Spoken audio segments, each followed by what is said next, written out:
جو لوگ اللہ پر ایمان لائیں، کہیں کہ ہمارا رب اللہ ہے، پھر اس پر جم جائیں، ان پر فرشتوں کا نزول ہوتا ہے۔ نہ کوئی غم کرو نہ خوف، خوشیاں مناؤ جنت کی جس کا تم سے وعدہ کیا گیا تھا۔ اللہ کی ربوبیت پر اطمینان جب انسان کو ہو جاتا، میرا رب اللہ ہے، ربی اللہ، انسان کے لیے نہ کوئی کھٹکا، نہ کوئی خطرہ، نہ کوئی خوف، نہ کوئی حزن۔ جو کچھ ہو رہا ہے کس کے اذن سے ہو رہا ہے؟ اللہ کے اذن سے۔ اللہ کے اذن کے بغیر پتہ تک نہیں ہلتا۔ یہ کوئی اندھا بہرا مادہ نہیں ہے جس سے مجھے کوئی خوف ہو۔ اندھا بھینسا چلا آ رہا ہو اس سے تو ڈرنے کا ہر انسان کو ڈرنا چاہیے، نہ معلوم کس کو ٹکر مار دے۔ لیکن نہیں، اس کائنات کو چلانے والا ایک سمیع و بصیر خدا ہے، وہ جو میرا دوست ہے، میرا ولی ہے۔ اللہ ولی الذین آمنوا یخرجہم من الظلمات الی النور۔ اللہ اہل ایمان کا ولی ہے، ساتھی ہے، پشت پناہ ہے، مددگار ہے، حمایتی ہے۔ بتائیے جسے یقین ہو جائے کہ اللہ میرا مددگار، اللہ میرا محافظ، اللہ میرا پشت پناہ، اللہ میرا حمایتی، اس کے لیے کوئی خوف ہوگا؟ اس سے کوئی ڈر ہوگا؟ میں مثال دیا کرتا ہوں ایک بہت سادہ، پنجاب کے دیہات کی۔ تو بڑا چودھری ہے اور کوئی غریب کسان ہے۔ اس غریب کسان کے جانوروں کو ہر وقت اندیشہ ہوگا چوری کا، کوئی میری بھینس کھول کر نہ لے جائے، کوئی میرا بیل کھول کر نہ لے جائے۔ لیکن جس کے بارے میں یہ سب کو معلوم ہو کہ وہ جو بڑا چودھری ہے وہ اس کا دوست ہے، اس کی بچیا کو کوئی خوف ہوگا؟ اس کی بھینس پر کوئی ہاتھ ڈالے گا؟ اسے کوئی اندیشہ ہوگا؟ نہیں۔ کیوں؟ کہ وہ بڑا چودھری، بڑا اس کا یہاں کا سردار، جاگیردار، سب کو معلوم ہے وہ میرا دوست ہے، کوئی میرے خلاف اقدام نہیں کر سکتا۔ اس دنیا میں یہ چھوٹی سی بات اگر آپ کے دلی اطمینان اور سکون کا باعث بن سکتی ہے تو ذرا تصور کیجئے۔ میں لفظ تصور استعمال کروں گا صرف اس لیے کہ اس کا ہم جس کو کہتے ہیں ادراک اور شعور کر نہیں سکتے، اگر کے ساتھ کر سکتے۔ اگر یقین ہو کہ اللہ میرا مددگار اور یقین ہو کہ اللہ ہر آن میرے ساتھ ہے، پھر کوئی خوف؟ کس کا خوف؟ کوئی شے اللہ سے بالا تر ہے؟ کوئی قوت اس سے زیادہ طاقتور ہے؟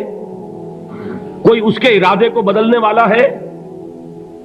کوئی اس کی مشیت کے آڑے آنے والا ہے؟ یہی بات ہے جو حضور نے فرمائی، یہ ایمان کا حاصل ہے لب لباب، کہ دیکھو اچھی طرح اس بات کو ذہن نشین کر لو، اگر تمام انسان مل کر تمہیں کوئی نقصان پہنچانا چاہے نہیں پہنچا سکتے، مگر جو کچھ اللہ نے لکھ دیا ہو، اور تمام انسان مل کر تمہیں کوئی نفع پہنچانا چاہیں نہیں پہنچا سکتے، مگر وہ شے جو اللہ نے طے کر دی ہو۔ آپ پھر میں کہوں گا ذرا طاری کیجئے، اسے فرض کیجئے، اسے سوچئے، اگر اس حدیث پر ہمارا دل ٹھکا ہوا ہو تو کسی سے ڈر ہوگا؟ یہ مجھے نقصان نہ پہنچا دے، یہ میری رپورٹ خراب نہ کر دے، یہ میری انکریمنٹ نہ رکوا دے، یہ میرا یہ نہ بگاڑ دے، یہ میرا یہ نقصان نہ پہنچا دے۔ اس کا ڈر، اس کا ڈر، اس کا خوف، اس کی خوشامد، اس کے لیے جا کر طرح طرح سے اپنی عزت نفس کو ذلیل کروانا اس کے سامنے، یہ سب کچھ کیوں کرتا ہے انسان؟ جب سمجھتا ہے کہ اس کے ہاتھ میں میرا کوئی نفع ہے، اس کے ہاتھ میں میرے لیے کوئی ضرر ہے، یہ مجھے کوئی گزن پہنچا سکتا ہے، یہ مجھے کوئی نقصان پہنچا سکتا ہے، یہ میرا کوئی کام بنا سکتا ہے، یہ میری کوئی ضرورت پوری کر سکتا ہے، اسی کا نام شرک ہے۔ جہاں آپ نے یہ سمجھا کہ غیر اللہ کے اندر کوئی طاقت موجود ہے، وہی شرک ہے۔ بتوں سے تجھ کو امیدیں، خدا سے نومیدی، مجھے بتا تو صحیح اور کافری کیا ہے؟ شرک تو یہ ہے جس پر بھی تمہیں یہ خیال ہے، کلمہ ہے یہ کلمہ سوم، لا حول ولا قوت الا باللہ، ذرا اس پر دل کو کبھی اگر آپ تصور کریں، پھر فرض کریں، دل ٹھک جائے، اس پر کوئی طاقت نہیں۔ یہی بات تھی جو شیخ عبد القادر جیلانی رحمۃ اللہ علیہ نے اپنی وصیت میں اپنے بچے سے کہی. 11ویں دینے والے ہیں، لیکن حضرت شیخ عبد القادر جیلانی کی وصیت اور تعلیمات کو کتنے لوگ ہیں کہ جانتے ہو؟ یہ جن مقامات تک پہنچے ہیں وہ کس چیز کی بدولت پہنچے؟ انہوں نے جو پیغام دیا وہ کیا تھا؟ اے میرے بچے، جس طریقے سے قرآن مجید میں حضرت لقمان کی نصیحتیں جو ہے نقل کر دی گئی ہیں، میں یہ عرض کروں گا بالفرض اگر قرآن حضرت عبد القادر جیلانی کے بعد نازل ہوا ہوتا تو شیخ عبد القادر کی یہ نصیحتیں بھی قرآن میں درج ہوتی.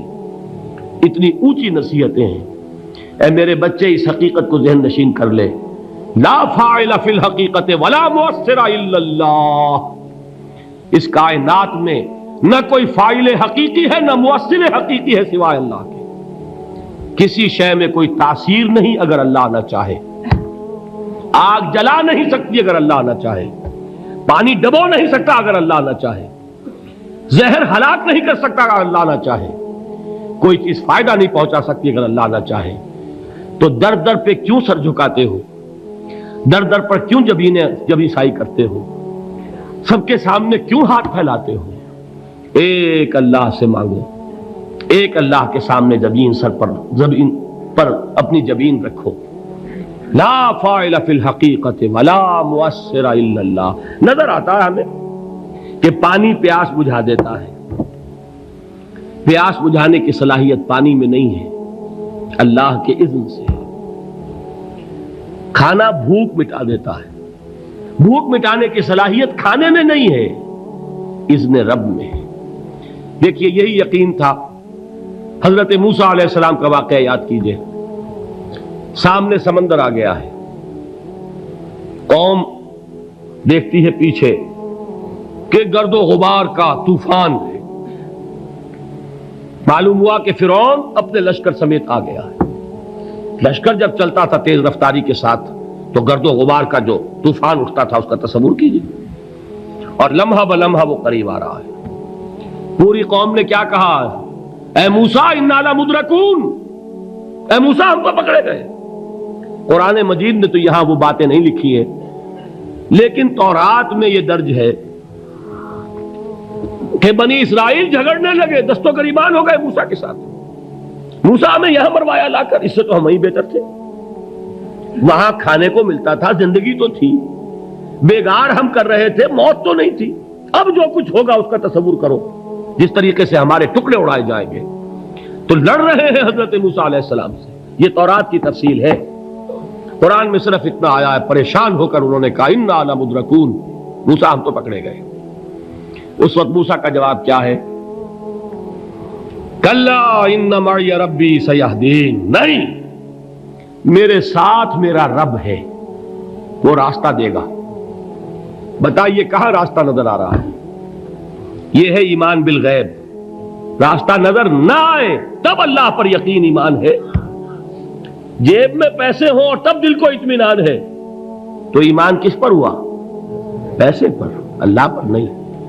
جب وسائل و ذرائع نہ ہو اور پھر یقین ہو کہ اللہ مسبب الاسباب ہے، وہ اسباب کا پابند نہیں ہے، وہ اسباب کا محتاج نہیں ہے، اسباب اس کے محتاج ہے. اگر یہ یقین ہے تو اللہ پر ایمان ہے. یہ نہیں ہے تو تمہارا ایمان اسباب پر ہے، وسائل پر ہے، ذرائع پر ہے، مادیات پر ہے، اللہ پر نہیں. اس وقت کہاں راستہ تھا؟ کوئی راستہ تھا؟ سمندر ہے اور ادھر سے لشکر آ گیا ہے. کلا ان معی ربی سیہدین. اب دیکھیے ایمان کہہ دینا آسان ہے، ہوا معکم اینما کنتم، جہاں کہیں بھی تم ہوتے ہو اللہ تمہارے ساتھ ہوتا ہے. لیکن اس کا یقین قائم ہو جائے تو زمین و آسمان کا فرق واقع ہو جائے. یہی بات ہوئی حضور کے ساتھ. غار ہے، چھپے ہوئے ہیں محمد الرسول اللہ اور آپ کے وہ یار غار ابو بکر صدیق رضی اللہ تعالی عنہ. اقبال نے حضرت ابو بکر کی شان میں چند اشعار کہے صرف، لیکن واقعہ یہ ہے کہ بھاری بھاری نظموں پر اور قصیدوں پر بھاری ہے. طویل ترین نظمیں اور قصیدے ہوں ان پر بھاری ہے. ہمت ابو بکر کی ہمت جو ہے کشت ملت را چو ابر، جیسے بارش سے کھیتی اپجتی ہے، ابو بکر کی ہمت اور عزیمت اس امت کو اسی طرح سینچنے والی ہے۔ ثانیے اسلام و غار و بدر و قبر، وہ دوسرے تھے اسلام میں، دوسرے پہلے کون تھے؟ انا اول المومنین، حضور فرماتے ہیں سب سے پہلا ایمان لانے والا میں، دوسرے ابو بکر۔ ویسے ہمارے ہاں یہ چلتا ہے اختلاف، حضرت علی پہلے ہیں کہ حضرت ابو بکر پہلے ہیں، لیکن اس میں بڑی خوبصورت تطبیق قائم کی ہے علماء نے، اور بہت صحیح ہے۔ چار کے بارے میں فیصلہ ہی مت کرو کہ کون پہلے ہے، ان کی ایک عجیب تقسیم کر دی ہے۔ آزاد مردوں میں، بالغ مردوں میں سب سے پہلے ابو بکر، بچوں میں سب سے پہلے علی، خواتین میں سب سے پہلے خدیجہ، اور غلاموں میں سب سے پہلے زید ابن حارثہ۔ بڑی پیاری تقسیم ہے، یہ چاروں ہی پہلے ہیں، ہر ایک کے لیے اولیت ہے۔ اور واقعہ یہ ہے کہ اگر زمانی اعتبار سے تعین ہوگا تو پہلے خدیجۃ الکبریٰ آئیں گی رضی اللہ تعالی عنہ، کسی اور سے بات کرنے کی نوبت بعد میں آ سکتی ہے، پہلے تو اہلیہ محترمہ سے بات ہوئی، آتے ہی پہلی وحی ہوئی ہے، ابھی تبلیغ کا حکم نہیں تھا۔ کس کو بتایا واقعہ؟ ابھی اپنی نبوت کی تبلیغ کا تو حکم ہی نہیں آیا، واقعہ کس کا ہے؟ وہ خدیجہ کا ہے۔ جب کہا ہے کہ خشیت علی نفسی، مجھے اپنی جان کا اندیشہ ہے، تو کیا جواب دیا خدیجہ نے رضی اللہ تعالی عنہا؟ وہ صدیقۃ الکبریٰ ہے، صدیقات جو ہے خواتین ان میں چوٹی پر خدیجۃ الکبریٰ ہے رضی اللہ تعالی عنہا، اور صدیق جو مرد ہیں ان میں صدیق اکبر ہے ابو بکر صدیق رضی اللہ تعالی عنہ، لیکن صدیقات میں چوٹی پر۔ جب حضور نے فرمایا خشیت علی نفسی، کیا فرمایا، کیا عرض کیا، کیسے تسلی دی؟ نہیں نہیں، اللہ آپ کو ضائع نہیں کرے گا، آپ غریبوں کے ہمدرد ہیں، آپ مساکین کے تکالیف رفع کرنے والے ہیں، آپ بیواؤں کی سرپرستی کرتے ہیں، آپ مسافروں کی خدمت کرتے ہیں، اللہ آپ کو ضائع نہیں کرے گا۔ یہ یقین ہے اس خاتون کے اندر۔ خیر وہ ایک علیحدہ بات ہو جائے گی۔ میرے دل پر حضرت خدیجہ رضی اللہ تعالی عنہ کی شخصیت کا بڑا گہرا نقش ہے، جو وہ کوئی اور ہی وقت اور موقع ہوا تو بیان ہوگا۔ بہرحال اقبال نے ایک مصرے میں جو چار اولیتیں جمع کر دی ہیں، ہمت او کشت امت را چو ابر، ثانی اسلام و غار و بدر و قبر۔ اسلام میں حضور کے بعد پہلے کون؟ ابو بکر۔ غار میں حضور کے ساتھ کون؟ ابو بکر۔ بدر کی رات اللہ کا رسول سر بسجود، وہ جھاڑ، وہ گھاس پھوس کی جو جھوپڑی بنائی گئی تھی، اور وہاں تلوار ننگی لے کر پہرا دینے والا کون؟ ابو بکر۔ اور اس حجرہ عائشہ میں محمد کے بعد سب سے پہلے دفن ہونے والا کون؟ ابو بکر رضی اللہ تعالی عنہ صلی اللہ علیہ وسلم۔ وہ جو معاملہ میں سنا رہا تھا غار ثور کا، حضرت ابو بکر بھی حضور کے خیال سے لرز گئے ہیں۔ آپ کو یاد ہوگا کہ جا کر پہلے تمام جتنے سوراخ تھے انہیں بند کیا ہے، ایک سوراخ رہ گیا تھا جس کو بند کرنے کے لیے کوئی کپڑا نہیں تھا، وہاں اپنی ایڑی رکھی ہے، تب کہا ہے حضور سے تشریف لائیے، اور اپنے زانو پر حضور کو لٹایا ہے، اور وہاں کسی موذی جانور نے کاٹا ہے، حضور کی آنکھ لگ گئی تھی، اس وقت اس بل کے اندر جو بھی بچھو ہے کیا ہے واللہ عالم، اس نے کاٹا ہے، اس کی تکلیف کی وجہ سے ابو بکر کی آنکھوں سے آنسو ٹپک گئے، حضور کے چہرے مبارک پر پڑے ہیں، تو حضور جاگے ہیں، معاملہ کیا ہے؟ ایڑی نہیں ہٹائی وہاں سے، مبادا وہ جانور وہاں سے نکل کر محمد الرسول اللہ کو کوئی گزن پہنچا دے، ابو بکر کی ایڑی ہے، جس طرح چاہے کھا لے، ختم کر دے، جان نکل جائے تب کوئی آنچ آئے، محمد پر تو آئے، لیکن جیتے جی نہیں۔ وہ ہے ابو بکر۔ حضور کے خیال سے اس وقت حضور نے پھر اپنا لعاب دہن لگایا ہے، اور اس سے پھر آپ کی تکلیف ختم ہوئی۔ جیسے خیبر میں حضرت علی کی آنکھ دکھ رہی تھی، اس کو جو شفا حاصل ہوئی ہے وہ بھی حضور کے لعاب دہن سے ہوئی۔ تو بہرحال اس وقت انہوں نے کہا ہے کہ اے نبی یا رسول اللہ، اگر اس وقت ان میں سے کسی نے غیر ارادی طور پر بھی اپنے قدموں کی طرف جھانک لیا تو پکڑے جائیں گے۔ کیا جواب تھا اللہ کے رسول کا؟ لا تحزن ان اللہ معنا، اللہ ہمارے ساتھ ہے، کیوں گھبراتے ہو ابو بکر؟ یہ ہے ایمان باللہ، میرا مالک اللہ، میرا رازق اللہ، میرا محافظ اللہ، میرا مددگار اللہ، میرا پشت پناہ اللہ، میرا دوست اللہ۔ یہ دوستی ہے اللہ کی جو لب لباب ہے، حاصل ہے ایمان کا، اسی کا نام ولایت ہے۔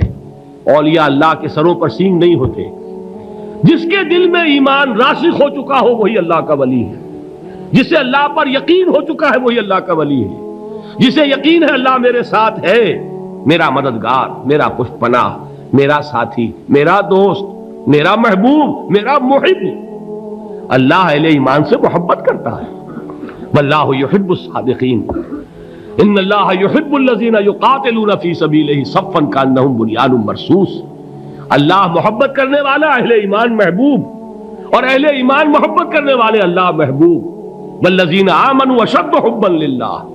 آپ تصور کیجئے جسے یہ رشتہ ایمان یا رشتہ ولایت حاصل ہو جائے، الا ان اولیاء اللہ لا خوف علیہم ولا هم یحزنون، آگاہ ہو جاؤ اللہ کے دوستوں کے لیے نہ کوئی خوف ہے نہ کوئی حزن ہے۔